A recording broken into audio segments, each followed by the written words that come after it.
gonna get his license taken away if he keeps that up. I'm getting nervous about him. You know, Biff? How's it going? No, I've driven with him. He sees all right. He doesn't keep his mind on it. I drove into the city with him last week.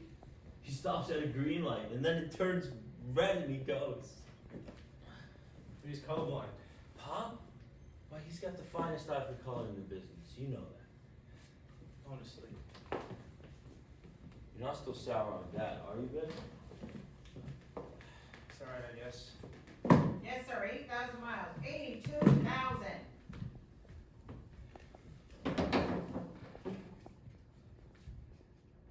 Smoking? Huh? Never sleep when I smell it.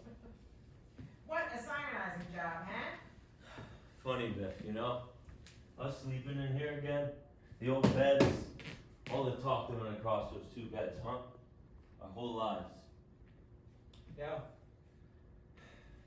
A lot of dreams and plans.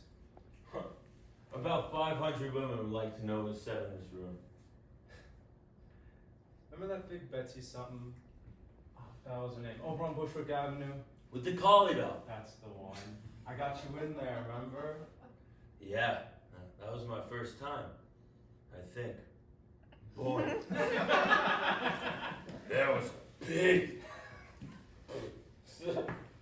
You taught me everything I know about women. Don't forget that. I bet that you forget how bashful you used to be, especially with the girls. Oh, I still am, Biff. I just control it, that's all. I think I got less bashful and you got more so. What happened? Where's the old humor, the old confidence? What's the matter? Why does Dad mock me all the time? He's not mocking you. Everything I say, there's a twist of mockery in his voice. I can't get near him. He just wants you to make good, that's all. I actually wanted to talk to you about that for a long time, Biff. Something's happening to him. He talks to himself. I noticed that this morning, but he always mumbled. But not so noticeable. It got so embarrassing I sent him to Florida. And you know something? Most of the time he's talking to you. What's he say about me? I think the fact that you're not settled, that you're still kind of up in the air. You know, there's one or two other things suppressing him, Hap. What do you mean? Never mind. Just don't lay it all to me. But I think if you just got started, I mean, is there any future for you out there? I tell you, Hap, I don't know what a future is. I don't know what I'm supposed to want. What do you mean? I had 6 or 7 jobs after I graduated high school. Shipping clerk, salesman, business of one kind or another. And it's a measly manner of existence. I mean, to wake up in the hot summer mornings, get on the subway, to devote your whole life to keeping stock or making phone calls or buying or selling. It's over 50 weeks out of the year, all for a 2-week vacation, when all you want to really do is be outdoors with your shirt off. And all to get ahead of the next fella, and still, that's how you build a future. Well, you really enjoy it on the farm? Are you content out there? I had 20 or 30 jobs since I left home before the war, and it always turned out the same. I just realized it recently.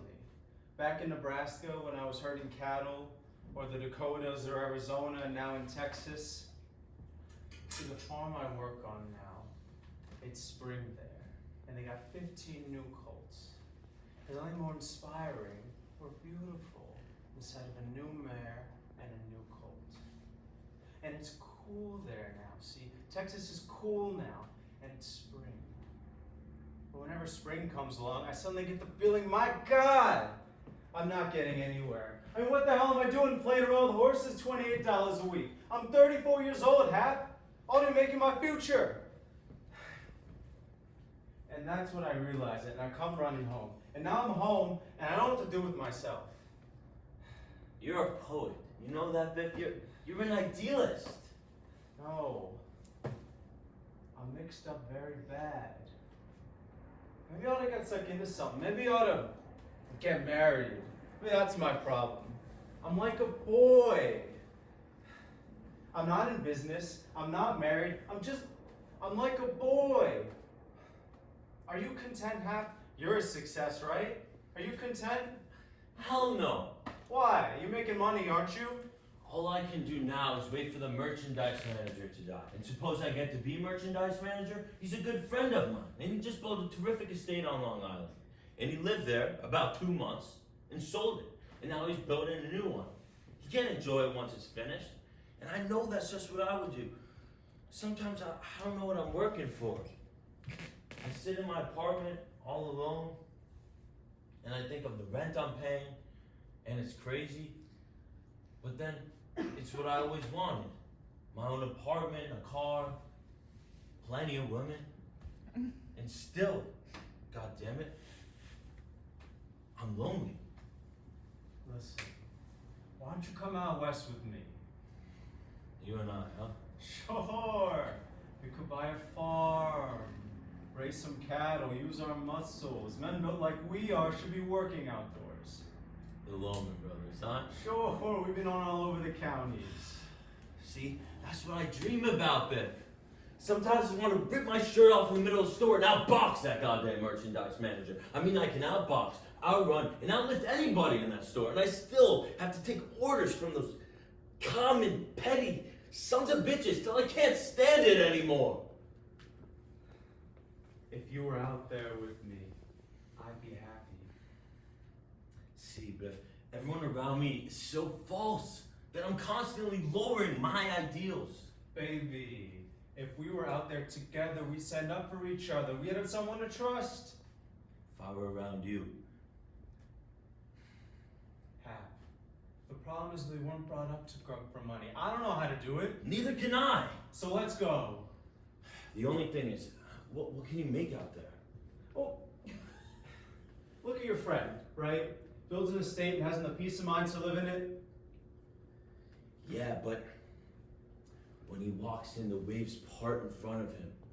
That's $52,000 a year, and I've got more in my pinky than he's got in his head.